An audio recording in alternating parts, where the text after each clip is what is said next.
Okay, here is example number 4, and this one involves fractions. Do not worry, you do not need to take these rational exponents and turn them into radicals. Your final answer can have rational exponents since the problem was presented with rational exponents.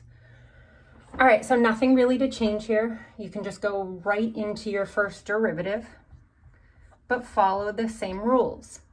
You're going to take this exponent and multiply it by the coefficient. So you have to do 2/3 times 1/5, and that gives you 2/15. And you're going to decrease this exponent by 1. So I want you to think of 2/3 minus 1 as 2/3 minus 3/3, which gives you -1/3. For your next term, take your exponent, multiply it by the coefficient. So 5/2 times 3/4 is going to give you +15/8. And then you have to take 5/2 and decrease that by 1, which is 2/2. So 5/2 minus 2/2, this exponent becomes 3/2. And in the previous example, I told you I want all negative exponents to change.